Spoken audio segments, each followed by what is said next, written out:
I'm doing fine. I just finished the gig. It was a good one. It was very hot. People were on fire, and you on the stage were on fire. I'm happy to hear that you like it. It was really hot. Yeah, I'm not sure if this shirt is made of plastic or something, because this is like, you know, like I've been swimming in the ocean or something like that. Yeah. But it was really hot, and the audience was fantastic. I liked the energy a lot. Yeah, it was nice to have, because in Pori it's not that easy to have so many people and have this energy. It's a bit more difficult as an audience. So This is the that's good. first time for King Satan to be in Pori. I'm not gonna say it in English, it's Pori for me. But, and for me as a person, I've never been in Pori either. And this is the first time meeting here. But I have recollection that I was positively surprised. I had no actually any expectations, because every time when you go to the new city, it could be from whatever, you know. Yeah. But I was surprised because many people warned us about Pori, actually, the same thing that you say, that it can be a difficult audience, but I didn't feel that. I fucking love the energy. The energy was really physical, you know. I felt the whole people familiar with our stuff too. It was a nice. Yeah, they were singing along, dancing, jumping, It was and screaming. We want more immediately after the song finished. So not time to breathe. It's always pleasure to perform in such energy with the people want to engage into the show. We like that very much. It was a really nice show. Very nice debut for Pori. Yeah, nice.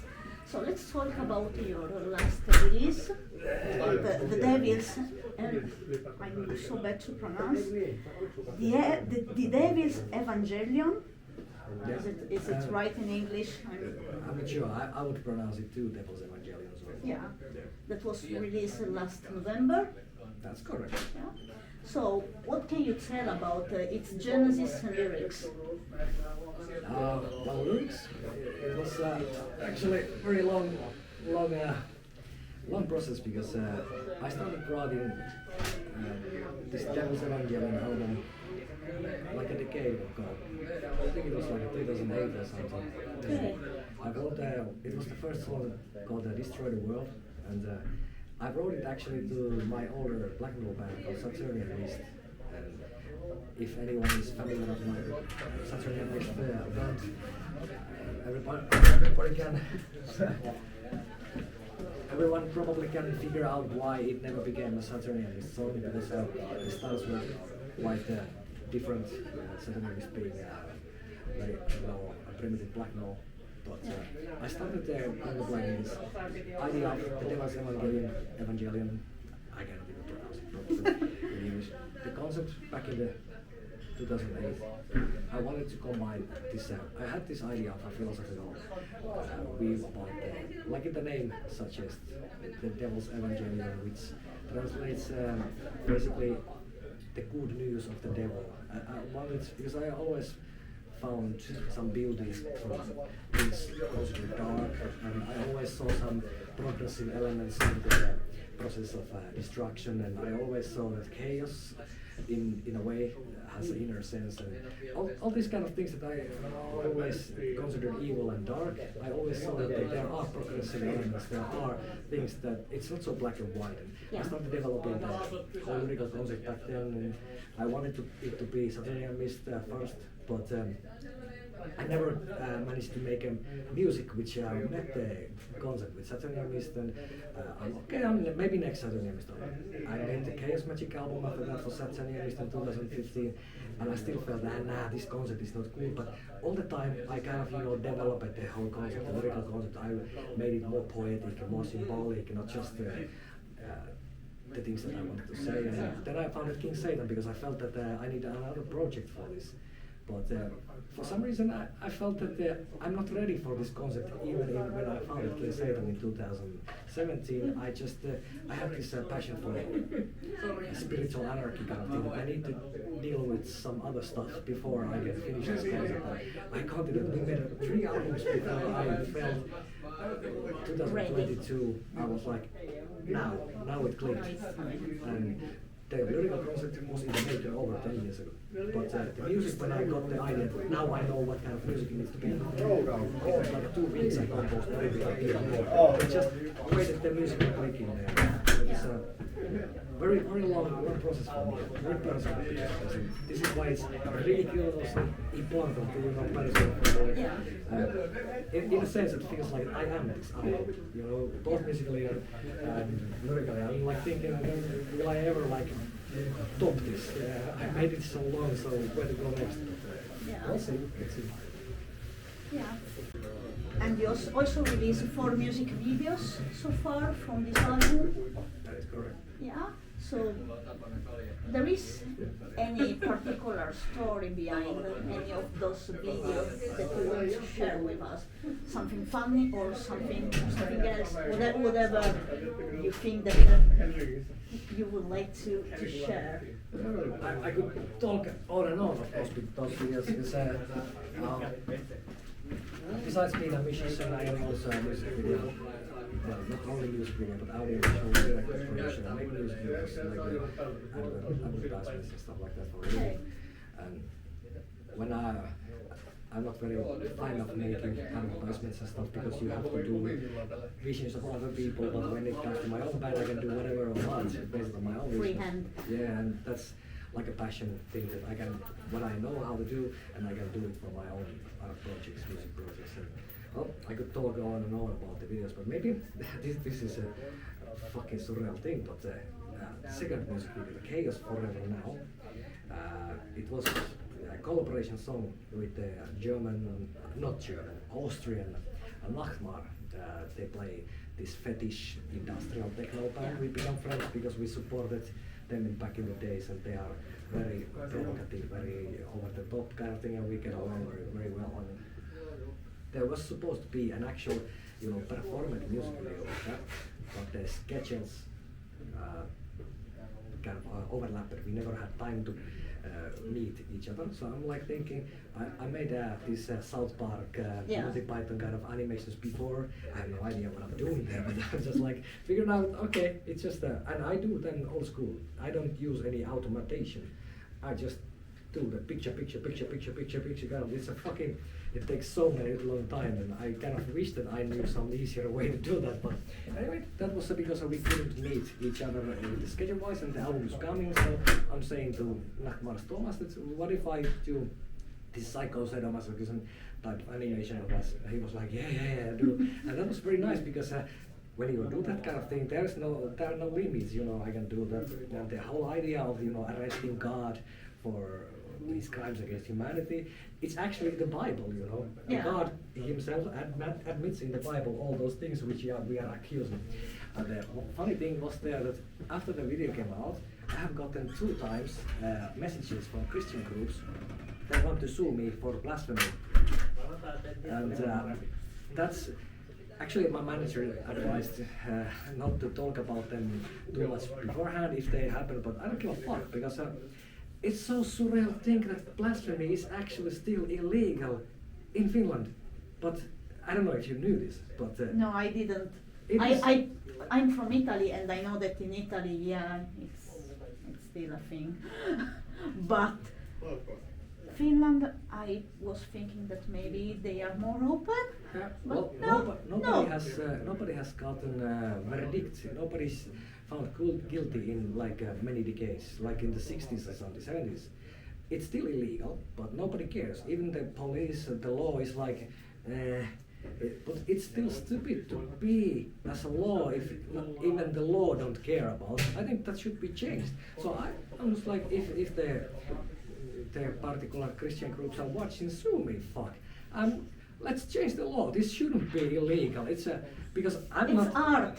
Yeah, and I'm not even, I'm not, what's the word in English? I'm not, I don't want people to be violent or anything like that. I don't want to make any kind of riots or demonstrations or stuff like that. It's just something that is found within the Bible, and I want to show with the means of the Bible the absurdities of the Bible, and that is supposed to be illegal. Blasphemy or something like that. That's so surreal. We live in 2024.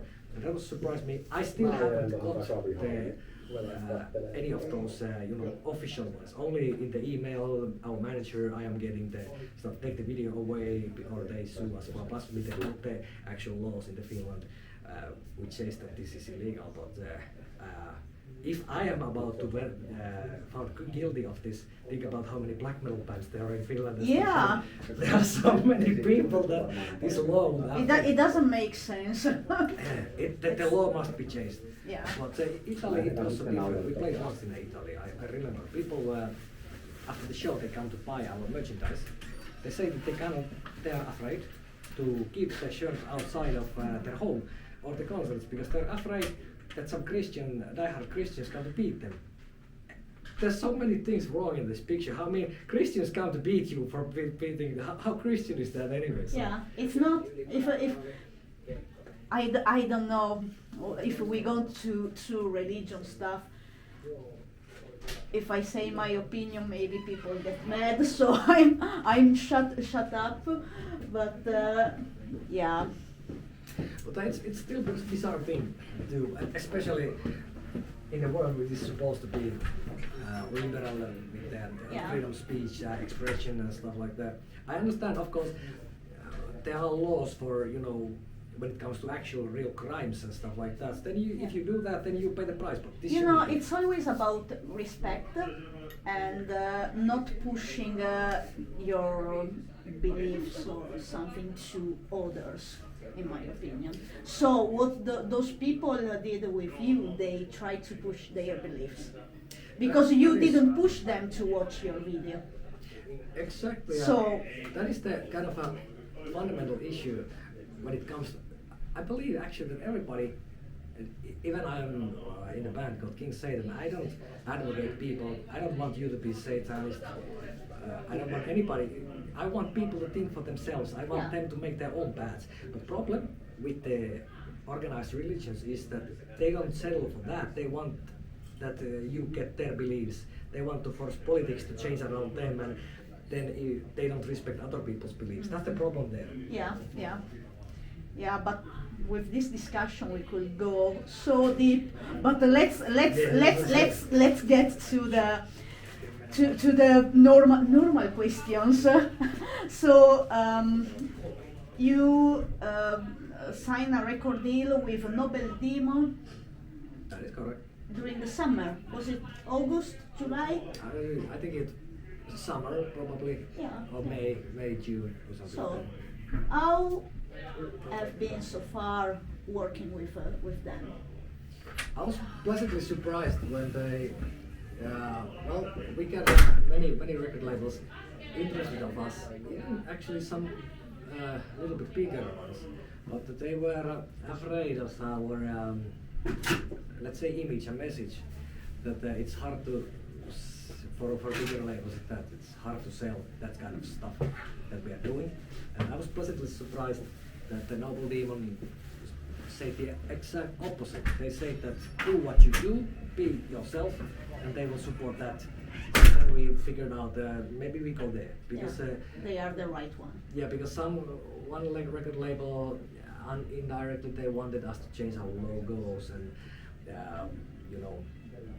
make us more mainstream appeal. I of course understand that if they are bigger record labels, they need to make the sales. But then I'm like thinking that at the end I want to be proud of what I'm doing. I don't want to think about sales or something like that. I want to enjoy what I'm doing because life's too short, to be working for others with your own art. I know it's naive. I know it's an idealistic. But I'm kind of that is why I want to record, produce, mix, do the videos, and I do many things myself because it started as a hobby, lifestyle, and even when there will be days when nobody buys our albums or come to our shows, I will still want to do this because it's my hobby and the lifestyle, and it's just maybe out of luck or something that people are actually coming to see us show and buy our albums. That's way more I ever expected, to get the chart positives in Finland and Germany and stuff like that.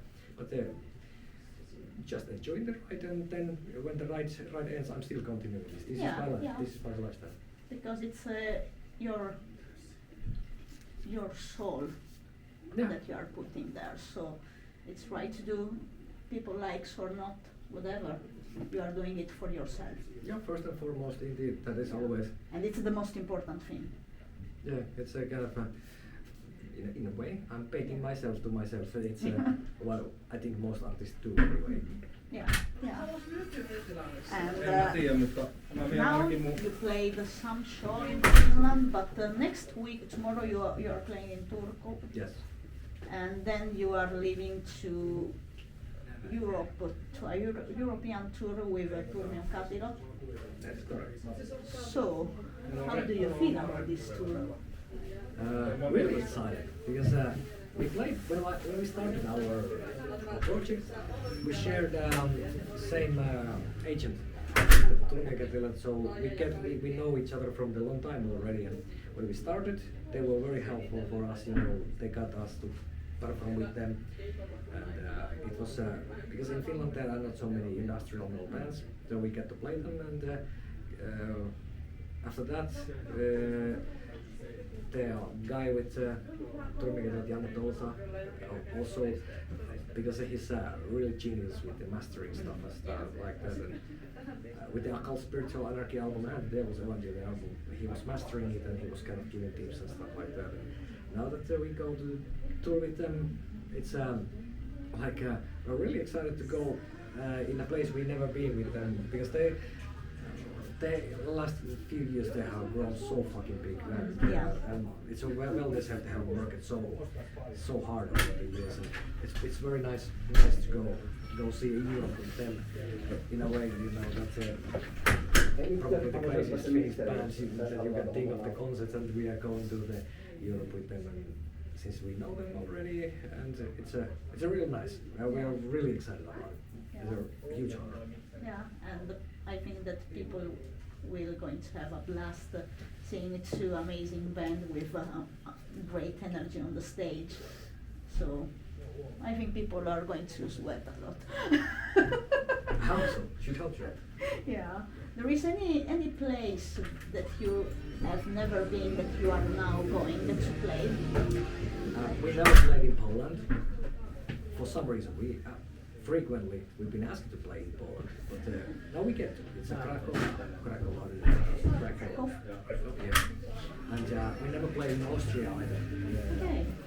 And and we played not so many shows in Germany actually, which is Germany is like after Finland, and sometimes it is more than Finland. When we get these stats from a record label, we see that occasionally even German people, they are listening more in Finland. But for some reason we have only played 2 shows in Germany. Okay. But now more are coming, so... More are coming. There was some... first time we toured in Europe, it was supposed to be German, so it was cancelled. And I just realized I kind of promised not to tell it about why it was cancelled. It's a long time ago. There was some promoter was making deals behind our backs. Okay. So this is actually one thing that in music business there are a lot of things that when people are bullshitting you, you are not supposed to tell after that. How do you warn people, you know? Because there are so many fucking disgusting rats who are exploiting each other. Like in that particular cancelled stuff, the venue itself, they were nice people, but the promoter there was making shady deals and lying to everybody. And the only way that we made the deal not to go to cancel it properly, it was like we should never. I didn't make the deal actually, it was the guy, so I can. That is a really big problem in the music business. Yeah. You know that there everybody knows. Know, it came to my mind the festival in Slovenia. It was the Metal Camp, the one that was Metal Camp.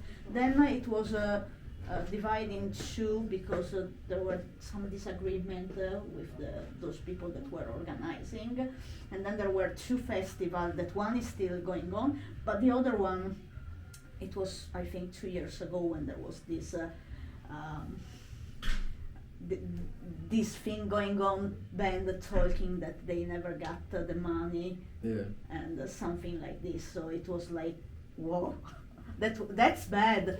How do you want to organize something but you are unable to pay the bands? And even if it's a festival and there are bigger name, of course you are going to have people coming for sure. So where the money?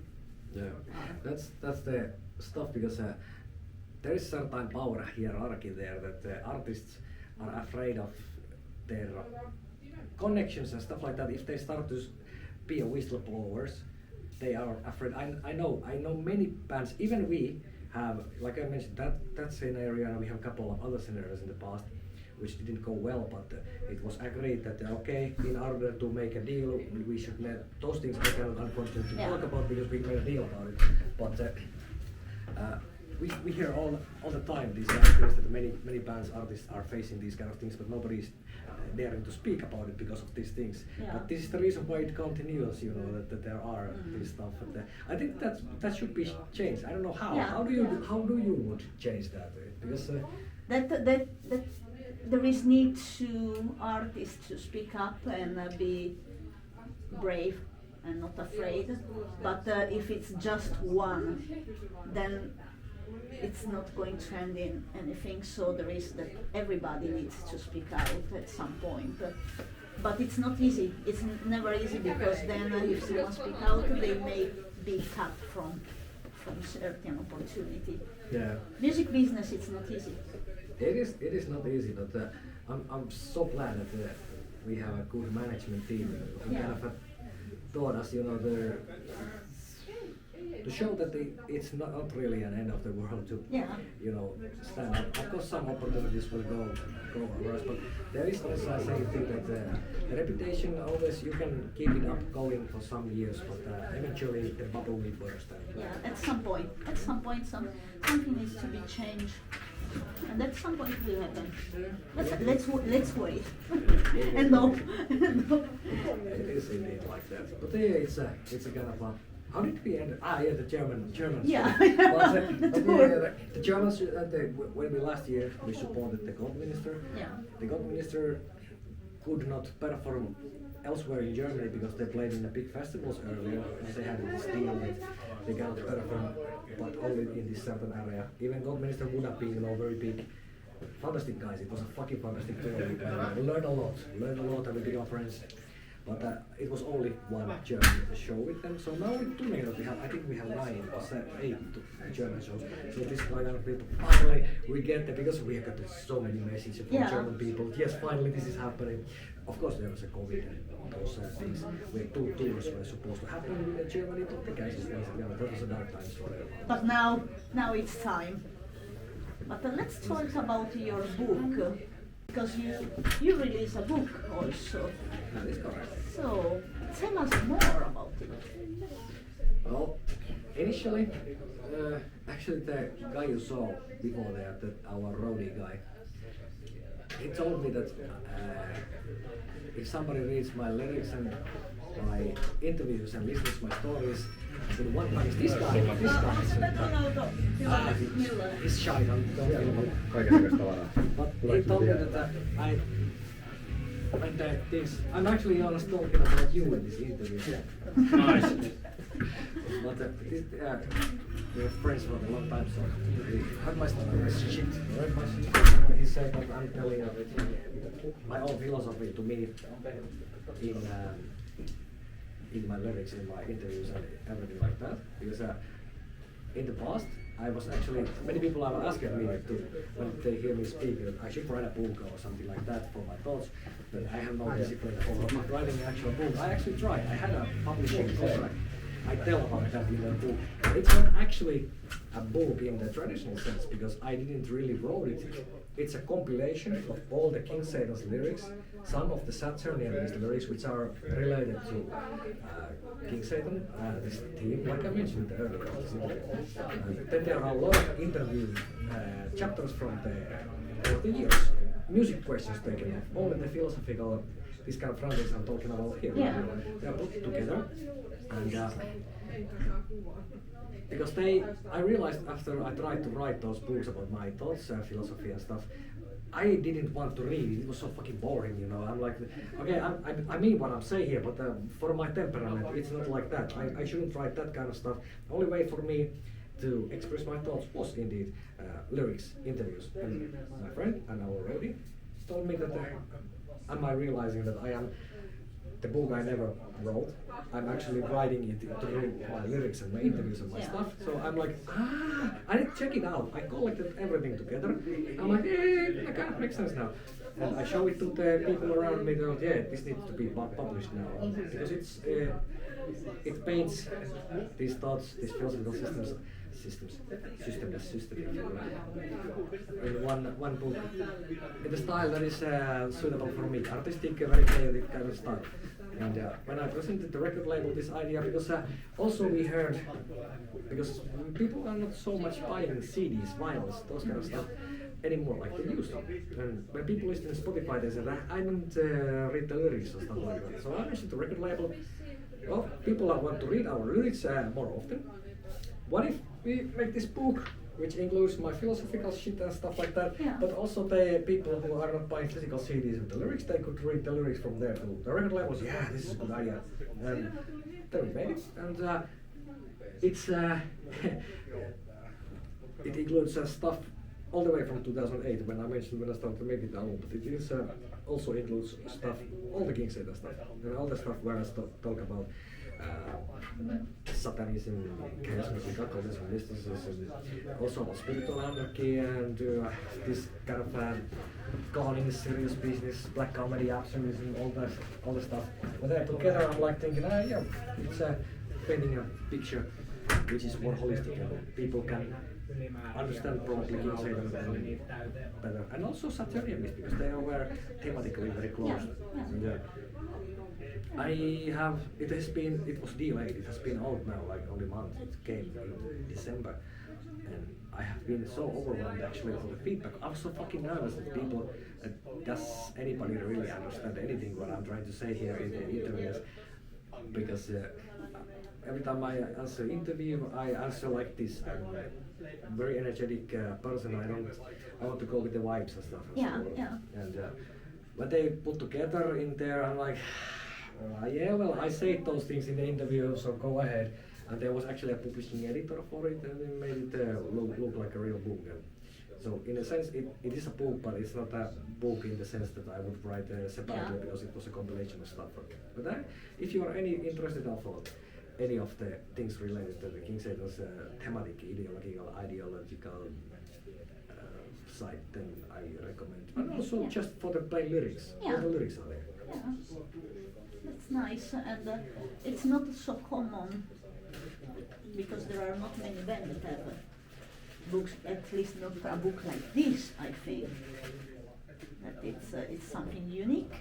I kind of got the idea for it originally from, I don't know if you know this, maybe your viewers know, but there's this Finnish band called CMX. Yeah. And the guy published his diary entries. I had that on my bookshelf. After I read that, I got so deep into the band because my ex-girlfriend was a real big fan. I hated the CMX at first because his voice was very different. I'm like, I fucking hate his voice, but I heard it over and over again. Now I think he's one of my favorite vocalists because he's so unique, you know. But it was so different from things I before liked. You were listening, yes. Yeah. But then I got this diary. I'm like, I got so much better understanding of the band's philosophical side. The guy is a fucking genius with the lyrics and stuff like that. And then I'm like, maybe someday I will do that stuff. But I agree, it's not very common. Yeah. But, and he didn't have the lyrics, only the diary entries. Yeah. I included the lyrics with such people who just want to listen to Spotify and read the lyrics. In the hard case cover. Yeah. What's some plan for the future? Well, at the moment, my plan is to very much concentrated to this tour. So we finished the Finnish tour continues after we come back to Finland. But basically, now we made the Devil's Evangelion album, and now we are promoting it with the tours. This is my concert now. I have some new song ideas, and actually I have way more song ideas that I'm not sure if I can do them only with King Saint, but I try. There might be a need for the side project, I'm not sure yet. But I guess, I don't know, I'm just doing what I'm doing. Yeah, go with the flow. Yeah. Yeah. There are any summer festival coming? I know that you cannot say anything until the festivals announce the artist, but do you have in your list book list? Unfortunately, I cannot say which ones, but yeah, we do have. A couple of ones already confirmed, and I hope that there will be more. Yeah. Because summer festivals, especially Finnish ones, because when Finnish people are in the summer hot, they get drunk, they're fucking fantastic, one of the best audiences in the world, and that's why I love summer festivals. Hopefully there will be also festivals outside of Finland too. Is it already 2025? Yeah, it is. So it's been a bit more than 1 week. Yeah. Last year we played in the Dark Malta festival in Malta. We have toured in Europe before. But we have only played in a couple of festivals outside of Finland. So we changed our agency for that. So hopefully more will come, because that's a whole another universe there. I like that all countries have their own idiosyncrasies. Yeah. It's interesting to see how the people react and how the festival is organized and all those sort of things. Yeah, exactly. Yeah, that's great. But we are at the end of this interview, so thank you so much for your time. It was a pleasure. Would you like to say something to your fans and people that are watching this interview? I think I spoke already too much, so maybe I'm not saying anything else. But if you see this, we released out the Devil's Evangelion album now, and we're promoting. Hope to see you on some venue when we're playing show. Thank you for the interview.